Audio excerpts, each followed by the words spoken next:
गुरुवे नमः। मधु और केटभ नामक राक्षसों को मथने वाली, महिषासुर को मारने वाली, धूम्र, चंड, मुंड, रक्त बीज, शुंभ तथा निशुंभ आदि देवताओं का नाश करने वाली लक्ष्मी स्वरूपा नवकोटि देवताओं की शक्ति से संवनित भगवती महासरस्वती हमारी रक्षा करें। आज हम इस वीडियो में महासरस्वती की उत्पत्ति तथा महासरस्वती से संबंधित अन्य कथाओं को जानेंगे।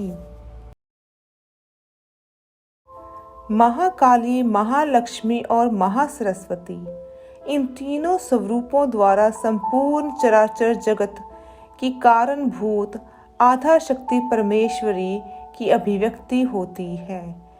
इन त्रिशक्तियों की मूल प्रकृति महालक्ष्मी ही है, जो विशुद्ध सत्व गुण के अंश से महासरस्वती के रूप में प्रकट होती हैं, जिनका वर्ण चंद्रमा के समान गौर है। उन्होंने अपने हाथ में अक्षमाला, अंकुश, वीणा तथा पुस्तक धारण कर रखा है। महासरस्वती के अन्य प्रसिद्ध नाम हैं महाविद्या, महावाणी, भारती, वाक, सरस्वती, आर्या, ब्राह्मी, कामधेनु, वेद गर्भा, धीश्वरी, बुद्धि की स्वामिनी, तारा। ऋग्वेद में वाग देवी का नाम सरस्वती है। ये वाणी और विद्या को प्रदान करने वाली देवी है। ये स्वर्ग, पृथ्वी और अंतरिक्ष तीनों स्थानों पर निवास करने के कारण भारती, ईला और सरस्वती नाम से संबोधित की जाती है। तंत्र शास्त्र में वर्णित कि इस महाविद्या तारा देवी का एक स्वरूप सरस्वती भी है। सरस्वती संगीत विद्या की अधिष्ठात्री देवी है। ताल, स्वर, लय, राग, रागनी आदि का प्रादुर्भाव इनके द्वारा ही हुआ है। इनकी आराधना 7 स्वरों सा, रे, गा, मा, पा, धा, नी द्वारा होने के कारण ये स्वरात्मिक कहलाती है और सप्तविध स्वरों का ज्ञान प्रदान करने के कारण भी इन्हें सरस्वती कहते हैं। देवी सरस्वती की साधना से समस्त सिद्धियां प्राप्त होती हैं। ये अपने भक्तों के हृदय में व्याप्त समस्त संशयों को उच्छेद कर उसे बोध प्रदान करती हैं। अगर हम महासरस्वती की उत्पत्ति के बारे में जानने का प्रयत्न करें तो देवी भागवत में वर्णन आता है कि सरस्वती देवी का प्राकट्य भगवान श्री कृष्ण की जिह्वा के अग्रभाग से हुआ है। सरस्वती के प्रकट होने पर श्री कृष्ण ने उन्हें नारायण को समर्पित कर दिया। विश्व में सरस्वती पूजा का प्रचलन श्री कृष्ण द्वारा प्रारंभ किया गया। देवी भागवत के अनुसार ही भगवान नारायण की 3 पत्नियां लक्ष्मी, गंगा और सरस्वती थी। ये तीनों अत्यंत प्रेम से रहते हुए पूर्ण श्रद्धा के साथ भगवान का पूजन करती थी। किसी कार्यवश इन तीनों से उनको दूर जाना पड़ा। कार्य संपादित करके जब वे अंतःपुर में पधारे, उस समय तीनों देवियां एक ही स्थान पर बैठी हुई परस्पर अत्यंत प्रेम से वार्तालाप कर रही थी। भगवान को अंतःपुर में आया देख तीनों देवियां उनके सम्मान में खड़ी हो गई। गंगा ने अत्यंत प्रेम पूर्वक दृष्टि से भगवान की ओर देखा। उन्होंने भी गंगा की दृष्टि का अत्यधिक स्नेह युक्त मुस्कुराकर उत्तर दिया। तत्पश्चात वे आवश्यकतावश कक्ष से बाहर चले गए। उसी क्षण सरस्वती ने गंगा के व्यवहार को अनुचित बताकर आक्षेप किया। गंगा ने भी कठोर शब्दों में प्रतिवाद किया और दोनों में विवाद बढ़ता गया। लक्ष्मी ने दोनों को शांत करना चाहा, किंतु सरस्वती ने अत्यधिक क्रोधित हो जाने के कारण गंगा को नदी बन जाने का श्राप दे दिया। इस बात को सुन गंगा ने भी क्रोध आवेश में सरस्वती को नदी रूप में परिणत हो जाने का श्राप दे दिया। इतने में ही भगवान पुनः अंतःपुर में लौट आए। तब तक देवियां प्रकृति अवस्थ हो चुकी थी। तदंतर उन्हें अपनी भूल का आभास हुआ और भगवान के चरणों से दूर होने के भय से रोने लगी। पूरा वृत्तांत सुनकर भगवान को अत्यधिक कष्ट हुआ, किंतु गंगा व सरस्वती की आकुलता को देखकर उन्होंने करुण आर्द्र हो उन्हें आश्वासन दिया। गंगा, तुम एक अंश से नदी हो जाओगी, किंतु अन्य अंश से मेरे पास ही रहोगी। सरस्वती, तुमको एक अंश से नदी बनकर रहना होगा, दूसरे अंश से ब्रह्मा जी की सेवा करनी होगी तथा शेष अंश से मेरे पास ही रहोगी। कलयुग के 5000 वर्ष बीतने के बाद तुम दोनों का श्राप उद्धार हो जाएगा। तदंतर सरस्वती अपने अंश रूप में भारत भूमि पर अवतीर्ण होकर भारती कहलाई और अपने अंश रूप से ही ब्रह्मा जी की प्रिय पत्नी बनकर ब्रह्मी नाम से भी प्रसिद्ध हुई।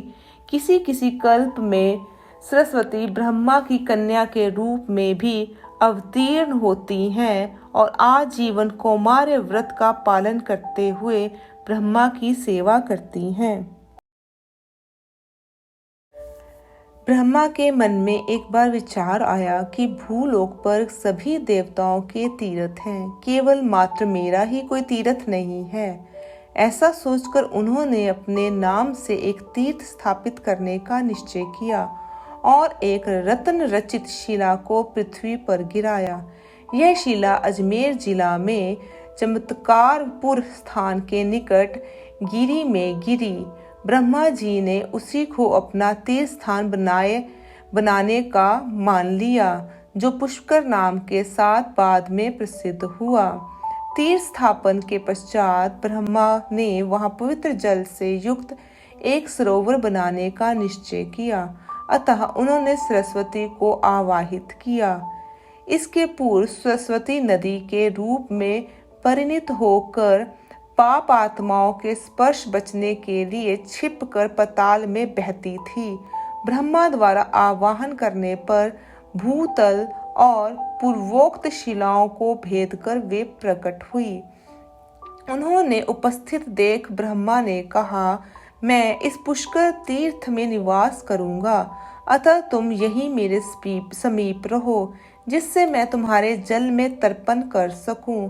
ब्रह्मा के आदेश को सुनकर सरस्वती ने अत्यंत विनयवत उत्तर दिया, ब्रह्मा, मैं लोगों के स्पर्श भय से ही पाताल में निवास करती हूँ, किंतु आपकी आज्ञा का उल्लंघन भी नहीं कर सकती, अतः आप जो उचित समझे वैसी व्यवस्था करें। सरस्वती के विनम्र वचनों को सुनकर ब्रह्मा ने उनके निवास के लिए एक विशाल सरोवर निर्मित करवाया। जब सरस्वती ने उसी सरोवर में आश्रय लिया, तत्पश्चात ब्रह्मा ने बड़े बड़े भयंकर सर्पों को बुलाकर उन्हें सरस्वती की रक्षा करने की आज्ञा दी। आगे कथा को समझने के लिए हम वडवानल को समझने का प्रयत्न करेंगे। वडवानल वह आग है जो समुद्र के अंदर जलते हुए मानी जाती है। वडवानल का मानवीकरण घोड़ी के सिर के रूप में किया गया है। कालिका पुराण में लिखा गया है कि कामदेव को भस्म करने के लिए शिव ने जो क्रोध अग्नि उत्पन्न की थी, उसे ब्रह्मा ने बडवा या घोड़ी के रूप में करके समुद्र के हवाले कर दिया, जिसमें संसार की रक्षा रहे। पर वाल्मीकि रामायण में लिखा है कि बडवाग्नि और ऋषि का क्रोध रूपी तेज है, जो कल्प अंत में फैलकर संसार को भस्म कर देगा। आगे हम कथा को शुरू करते हैं। एक बार भगवान विष्णु ने देवी सरस्वती को आज्ञा दी कि वे वडवानल को अपने प्रभाव में बहाकर समुद्र में छोड़ दे। सरस्वती ने इसके लिए ब्रह्मा से भी आज्ञा प्राप्त कर इस कार्य को संपादित करने का विचार किया। लोकहित के कारण ब्रह्मा ने भी इस कार्य के लिए अनुमति प्रदान कर दी। सरस्वती ने कहा, भगवान, यदि मैं पृथ्वी पर नदी रूप में प्रकट होकर इस अग्नि को ले जाऊंगी तो मुझे भय है कि पापी जनों के स्पर्श से मेरा स्वयं का शरीर दुग्ध हो जाएगा। अतः पाताल मार्ग से ही इसे जल तक ले जाऊंगी। ब्रह्मा ने कहा, तुम्हें इस कार्य को करने में जिस तरह से सुगमता हो उसी प्रकार इसे संपन्न करो। पाताल मार्ग से जाने पर यदि कहीं बड़वानल के ताप से तुम अत्यधिक पीड़ित हो जाओ तो वहीं पृथ्वी पर नदी रूप में प्रकट हो जाना। इस प्रकार प्रकट होने पर तुम्हारे शरीर पर किसी प्रकार का दोष व्याप्त नहीं होगा। ब्रह्मा जी से यह उत्तर पाकर देवी सरस्वती, गायत्री, सावित्री और यमुना आदि अपनी प्रिय सखियों के साथ हिमालय पर्वत पर चली गई और वहां से नदी रूप धारण कर भूतल पर प्रवाहमान हुई। बड़वानल को लेकर वे सागर की ओर प्रस्थित हुई। इस प्रकार पाताल लोक से गमन करते हुए भूतल पर प्रकट होते हुए वे प्रभास क्षेत्र में पहुंची। वहां 4 तपस्वी कठोर साधना में रत थे। उन्होंने सरस्वती को पृथक पृथक अपने आश्रम के पास बुलाया और तभी समुद्र ने भी वहां प्रकट होकर सरस्वती को आवाहित किया। सरस्वती को समुद्र तक जाना था और मुनियों की आज्ञा का भी उल्लंघन करने से श्राप मिलने का भय था। अतः उन्होंने 5 धाराओं का रूप धारण कर लिया। इस प्रकार का रूप धारण करने के कारण पंचश्रोता सरस्वती के नाम से भी प्रसिद्ध हुई। अपनी एक धारा से वे मार्ग के अन्य विघ्नों को दूर करते हुए समुद्र में जा मिली तथा 4 धाराओं से चारों ऋषियों को स्नान की सुविधा प्रदान की गई। पुराण में कथन है, एक बार ब्रह्मा जी ने सरस्वती से कहा, तुम किसी योग्य पुरुष के मुख में कवित्व शक्ति के रूप में निवास करो। ब्रह्मा जी की आज्ञा को पूरा करने हेतु योग्य पात्र की खोज में विचरण करने लगी। विभिन्न सत्यादि लोकों में भ्रमण करते तथा 7 पातालों में घूमकर ऐसे अलौकिक पुरुष की खोज करने लगी, किंतु उन्हें सुयोग्य पात्र नहीं मिला। इस खोज में पूरा सतयुग बीत गया। तदुपरांत त्रेता युग के आरंभ में अपने अनुसंधान को पूर्णता देने के लिए भ्रमण करती हुई वे भारत भूमि पर पहुंची और तमसा नदी के किनारे विचरण करने लगी। तमसा नदी के तट पर महर्षि वाल्मीकि अपने शिष्यों के साथ रहते थे। प्रातः काल वे स्नान के लिए नदी की ओर जा रहे थे। तभी उनकी दृष्टि एक व्याघ्र के बाण से घायल क्रोच पक्षी पर पड़ी। उसका सारा शरीर लहूलुहान था, वह मृत्यु से जूझ रहा था। मादा क्रोची उसके पास ही गिरकर तड़पती हुई करुण स्वर में चीख रही थी। पक्षी के उस जोड़े की पीड़ा महर्षि से देखी नहीं गई और वे उनकी व्यथा से द्रवीभूत हो उठे। अकस्मात ही उनके मुख से 4 चरणों का श्लोक निकल पड़ा। मां निषाद प्रतिष्ठां त्वगमः शाश्वती समः यत क्रोच मिथुनादेक मवधिः काम मुहितम।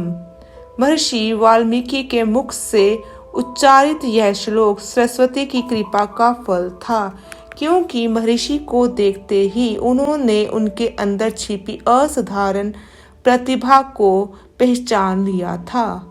अस्तु उन्होंने सर्वप्रथम वाल्मीकि के मुख में ही प्रवेश किया। सरस्वती के कृपा पात्र होकर ही महर्षि आदि कवि के नाम से प्रसिद्ध हुए। मार्कंडेय विरचित दुर्गा सप्तशती में भी सरस्वती के प्रकट होने की कथा है, जिसमें उन्होंने बताया है कि गौरी के शरीर से ही ये प्रकट हुई है और शरीर कोश से प्रकट होने के कारण ये कौशिकी नाम से प्रसिद्ध हुई। अपने कौशिकी स्वरूप से देवी सरस्वती ने शुंभ निशुंभ जैसे महान दैत्यों का वध कर पृथ्वी पर सुख शांति की स्थापना की और देवताओं तथा ऋषियों को निर्भयता प्रदान की। तंत्र और पुराणों में इनकी महिमा का विस्तृत वर्णन पढ़ने को मिलता है। देवी सरस्वती ने अनेक प्रकार से विश्व के लोगों का कल्याण किया है। बुद्धि, ज्ञान एवं विद्या के रूप में सारा जगत इनकी कृपा को प्राप्त कर अभिभूत हो उठता है। आपको यह वीडियो कैसा लगा? कृपया कमेंट बॉक्स में बताएं, शेयर करें तथा चैनल को सब्सक्राइब भी करें। ओम तत्सत।